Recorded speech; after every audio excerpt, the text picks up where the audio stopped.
Hi అండి, నమస్తే. Welcome to star and home. ఇవాళ మన వీడియోలో హెల్దీగా బ్రేక్ఫాస్ట్ ఎలా రెడీ చేసుకోవాలో 10 నిమిషాల్లో ఎలాంటి పప్పులు లేకుండా చాలా సింపుల్ వేలో ఎలా ప్రిపేర్ చేసుకోవాలో వీడియోలోకి ఎలా అయితే చూసేద్దామండి. ముందుగా అయితే మన వీడియోకి అయితే ఒక లైక్ అయితే ఇవ్వండి ఫ్రెండ్స్. ఇప్పుడు మనం ఇక్కడ నేను 2 కప్పుల పెసలను అయితే తీసుకున్నానండి. వీటిని అయితే నేనైతే నైటే నానబెట్టుకున్నానండి. కానీ మీకు కొలతకు చూపించడం కోసమని మళ్ళొకసారి అయితే కొలిచి చూపిస్తున్నానండి. ఇక్కడ నేను 2 కప్పుల పెసర్లు అయితే తీసుకున్నానండి. నీట్గా 2-3 సార్లు అయితే వాష్ చేసుకొని మంచి నీళ్ళనైతే పోసేసి మనం అన్నీ దగ్గరకు అనేసి మూత పెట్టేసి అయితే మనమైతే రాత్రి మొత్తం నానబెట్టుకోవాలండి. ఇక్కడ మనం పడుకునే ముందు నానబెట్టుకున్నాం అనుకోండి, జస్ట్ ఉదయం అయితే 10 నిమిషాల్లో అయితే రెడీ అయిపోతాయండి. ఇలా చూడండి, మనం రాత్రంతా నానబెట్టుకున్నాము. ఇప్పుడు మార్నింగ్ కల్లా ఈ విధంగా అయితే నానిపోతాయండి పెసర్లు వచ్చేసి. ఇలా నానిపోయిన వీటిని అయితే ఇప్పుడు మనం ఒక మిక్సీ జార్ని అయితే తీసుకోవాలండి. ఇందులోకి మిక్సీ జార్లోకి అయితే మనం ముందుగా నానబెట్టుకున్న పెసర్లను అయితే పెసలను మొత్తం వేసేసుకోవాలి. ముందుగా మిక్సీ జార్లో నానబెట్టుకున్న పెసర్లు మొత్తం వేసేసి 1/2 ఇంచు అల్లం ముక్క దంచి వేసుకోండి. మీరైతే ఒక 2 పచ్చిమిర్చీలను, అలానే మీ దగ్గర జీలకర్ర ఉన్నట్లయితే జీలకర్ర, అల్లం, అలానే పచ్చిమిర్చీలు ఇవన్నిటిని వేసి మనమైతే గ్రైండ్ చేసుకోవాలి. కొద్దిగా ఉప్పు కూడా ఈ టైంలోనే వేసుకోవచ్చు. కొద్దిగా కొత్తిమీర కూడా వేసుకుంటున్నానండి. కొత్తిమీర, అల్లం, జీలకర్ర అలానే ఇవన్నీ మీ దగ్గర లేనట్లయితే స్కిప్ చేసి ఉత్త పెసర్లను మాత్రమే మిక్సీ పట్టేసుకోవచ్చండి. ఒక 2-3 టేబుల్ స్పూన్ల దాకా నీళ్లు వేసుకోండి, ఎక్కువ వేసుకోకండి. చూడండి, వీడియోలో చేస్తున్న విధంగా బరకగా అంటే అంత బరకగా కాదండి.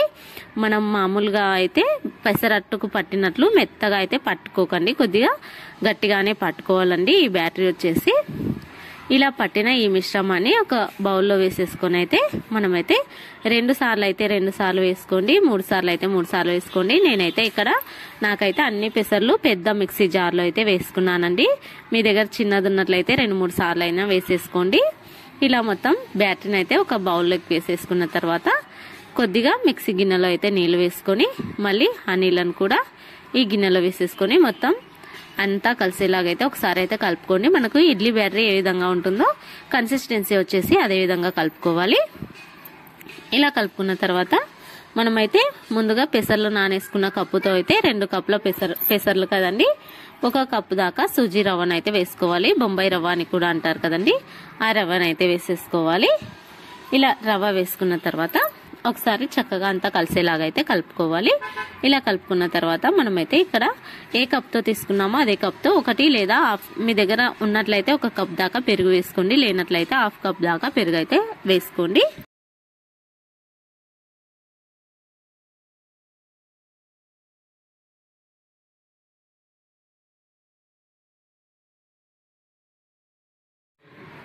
ఇలా అంతా ఒకసారి పెరుగు, రవ్వ, మనం ముందుగా మిక్సీ వేసుకున్న పెసర్ల బ్యాటరీ మొత్తం అంతా కలిసేలాగా ఒకసారి సాల్ట్ చెక్ చేసుకొని కలిపి మూత పెట్టేసి పక్కన ఉంచుకోండి.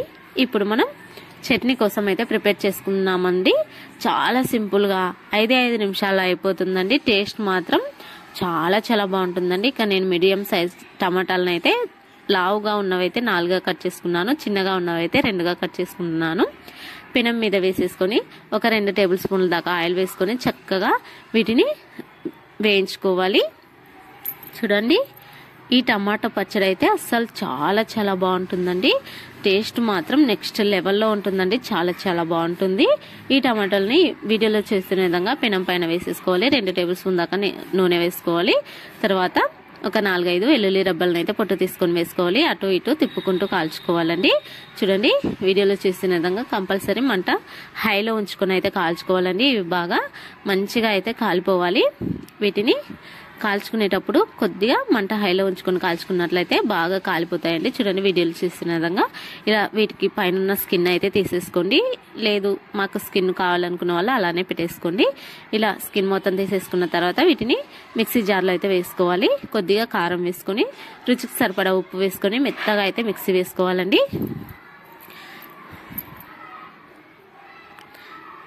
ఇక నేను రుచికి సరిపడా ఉప్పు వేసుకుంటున్నాను. ఇప్పుడే కారాన్ని కూడా వేసుకోండి. అప్పుడే మీ రుచికి సరిపడా కారం, ఉప్పు వేసుకొని మిక్సీ వేసుకున్న తర్వాత వీడియోలు చూస్తున్న విధంగా మెత్తగా మిక్సీ వేసుకున్న తర్వాత ఒక మీడియం సైజు ఉల్లిపాయను అయితే చిన్న చిన్న ముక్కలుగా అయితే కట్ చేసి వేసుకోవాలి. ఈ చట్నీలోకైతే ఇలా మీడియం సైజు ఉల్లిపాయలను వేసుకున్నట్లయితే, ఉల్లిపాయల్ని కట్ చేసి వేసుకున్నట్లయితే ఈ పచ్చడికి ఒక మంచి టేస్ట్ అనేది వస్తుందండి. ఒకసారి తప్పకుండా మీరు ఈ పచ్చడిని ట్రై చేసి ఈ చట్నీ ఎలా వచ్చిందో కూడా ఒకసారి టేస్ట్ చేసి కామెంట్ చేయండి. ఇడ్లీ, దోశ, టిఫిన్స్ లోకి అయితే చాలా చాలా బాగుంటుందండి. ఇలా మిక్సీ వేసుకున్న తర్వాత కొద్దిగా కట్ చేసిన కొత్తిమీర, ఉల్లిపాయలు వేసుకున్న తర్వాత పోపు వేసుకోవాలండి. జస్ట్ ఒక 2 టేబుల్ స్పూన్ల దాకా నూనె వేసుకొని, జీలకర్ర, ఆవాలు వేసుకొని, కొద్దిగా కరివేపాకు వేసుకొని, ఉంటే ఇంగువ వేసుకొని ఇంకా పోపు పెట్టేసుకోవడమేనండి.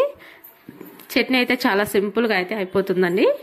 టేస్ట్ మాత్రం ఎక్సలెంట్ ఉంటుందండి. ఒకసారి ట్రై చేయండి. ఇలా వచ్చిందో కూడా కామెంట్స్ లో అయితే తెలియచేయండి. ఇక నేను పెసర్ల ఇడ్లీలకు వచ్చేసి ఈ చట్నీని అయితే ట్రై చేసానండి. చాలా చాలా బాగుందండి. నేను ఎప్పుడు చేసినా ఈ టమాటో చట్నీని చేస్తూ ఉంటానండి. ఇడ్లీలోకి వచ్చేసి మా ఇంట్లో చాలా ఇష్టం అని చెప్పేసి నేను ఇలానే చేస్తూ ఉంటానండి. చూడండి, మనకు రవ్వ వేసుకున్న తర్వాత ఒక 10 నిమిషాలు రెస్ట్ ఇచ్చాం కదండి. ఇప్పుడు మనకైతే రవ్వ కూడా చక్కగా నానిపోయిందండి. కొద్దిగా గట్టిగా కూడా అయిందండి బ్యాటర్ వచ్చేసి. రవ్వ వేసాం కాబట్టి కొద్దిగా నీళ్లు వేసుకుని అయితే ఇడ్లీ బ్యాటర్ కన్సిస్టెన్సీ ఏ విధంగా ఉంటుందో అదే విధంగా అయితే మనం ఒకసారి అంతా కలుపుకోవాలి. నేను ఇక్కడ ఫ్రిడ్జ్ లో స్టోర్ చేయడం కోసమని నాకు ఎక్కువగా వచ్చింది కాబట్టి నేనైతే కొద్దిగా తీసి ఫ్రిడ్జ్ లో స్టోర్ చేస్తున్నానండి. మనం ఇడ్లీ బ్యాటరీ ఏ విధంగా పెట్టుకుంటామో అదే విధంగా పెట్టుకోవాలి. ఇప్పుడు ఈ బ్యాటరీలో మనం ఒకసారి అంతా కలుపుకున్న తర్వాత రుచికి సరిపడా ఉప్పు వేసుకోవాలండి. ఉప్పు కరెక్ట్ గా వేసుకోండి. ఉప్పు కరెక్ట్ గా ఉంటేనే మనకు టేస్ట్ అనేది, ఈ రెసిపీలోకి ఉప్పు కరెక్ట్ గా ఉంటేనే టేస్ట్ అనేది చాలా చాలా బాగుంటుందండి. కరెక్ట్ గా అయితే ఉప్పును వేసుకోండి. ఇక్కడ గట్టిగా ఉందని చెప్పేసి నేనైతే నీళ్ళని వేసుకొని మన ఇడ్లీ బ్యాటర్ ఏ విధంగా చేసుకుంటామో అదే విధంగా అయితే చేసుకుంటున్నానండి. ఇప్పుడు మనకు కన్సిస్టెన్సీ వచ్చేసి వీడియోలో చూస్తున్న విధంగా ఉందండి. ఒకసారి అయితే మళ్ళీ ఒకసారి ఉప్పు అయితే చెక్ చేసుకోండి ఫ్రెండ్స్. ఇవి చప్పగా ఉన్నట్లయితే రుచిగా ఉండవండి. ఇప్పుడు మనం ఇంకా నాకైతే తక్కువ అనిపించింది, అందుకని చెప్పేసి నేను మళ్ళీ అయితే వేసుకుంటున్నాను. ఇలా వేసుకొని అంతా కలుపుకున్న తర్వాత ఇప్పుడైతే ఈనో ప్యాకెట్ అయితే తీసుకుంటున్నానండి. ఇక్కడ నేను 1/2 ప్యాకెట్ అయితే తీసుకున్నానండి. క్వాంటిటీ తక్కువ చేస్తున్నా కాబట్టి నేనైతే తక్కువ క్వాంటిటీ అయితే తీసుకున్నాను.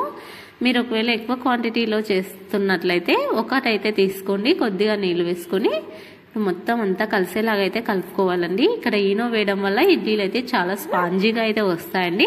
ఒకవేళ మీ దగ్గర ఈనో లేనట్లయితే వంట సోడా 1 టేబుల్ స్పూన్ దాకా అయితే వేసుకోండి. ఇక నెక్స్ట్ వీడియోలో ఏంటి ఇడ్లీలు ఎలా పొంగుతూ వచ్చాయా లేదా స్పాంజీగా వచ్చాయా అన్నది లేనిది మీకైతే నెక్స్ట్ వీడియోలో అయితే తెలుస్తుందండి. నేనైతే ఈ వీడియోలో పోస్ట్ చేయకపోవడానికి అయితే కారణం అయితే వీడియోకి అయితే వ్యూస్ రావండి, ఎవరు కూడా చూడరు.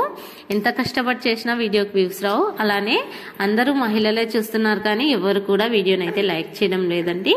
ఒకవేళ మీకు నచ్చినట్లయితేనే వీడియోని లైక్ చేయండి. నెక్స్ట్ వీడియోలో మళ్ళీ కలుద్దాం.